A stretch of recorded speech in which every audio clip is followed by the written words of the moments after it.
د افغانستان اسلامي امارت د کډوالۍ د کړکېچ د حل لپاره په یو نوی هڅه کې د کډوالو او راستنیدونکو چارو وزارت د دایمي کډوالو د حل لارې د پلان د مسودې د نهایی کولو په اړه د بحث او نظرونو د تبادلې لپاره د حکومت او نړیوالو ادارو سره د همغږۍ غونډه ترسره کړه. دا غونډه د کډوالو چارو وزیر مولوي عبدالکبیر په مشرۍ جوړه شوه او د پوهنې عامې روغتیا، کرنې، سره میاشتې او کابل ښاروالۍ مرستیالانو او استازو هم پکې ګډون کړی و. په دې غونډه کې مولوي عبدالکبیر په هیواد کې د کډوالو په چارو کې وروستیو بدلونونو باندې ټینګار وکړ او ویل چې د اسلامي امارت له راستنېدو وروسته شاوخوا 8.8 میلیونه افغان وګړي له ګاونډي او ځینو نورو هیوادونو یا په جبري توګه یا په خپله خوښه هیواد ته راستانه شوي دي. نوموړي دا هم ویل چې په هیواد کې د طبیعي پیښو له امله 1.3 میلیونه نور وګړي بې ځایه شوي دي او زیاته یې کړه چې د نویو مهاجرتونو کموالی په اوسني وضعیت کې نسبی ثبات او باور په ګوته کوي.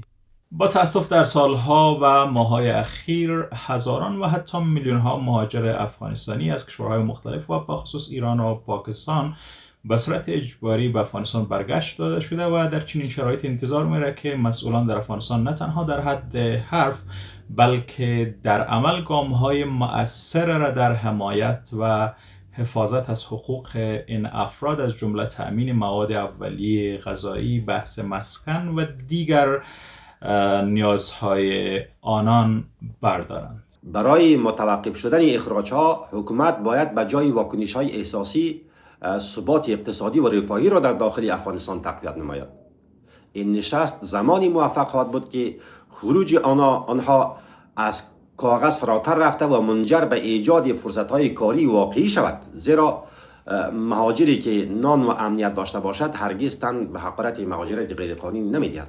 مولوي کبیر وویل چې د کډوالۍ دایمي پلان به نه یوازې د کډوالو او کورني بې ځایه شویو کسانو د حل لپاره یو طرحه وي بلکې د ادارو ترمنځ د همغږۍ د پیاوړتیا، د اړتیاو پیژندلو، مالي ملاتړ راجلبولو او د کورني او بهرنیو ادارو د اهمیت د تنظیمولو لپاره به یو پلیټفارم هم رامنځته کړي.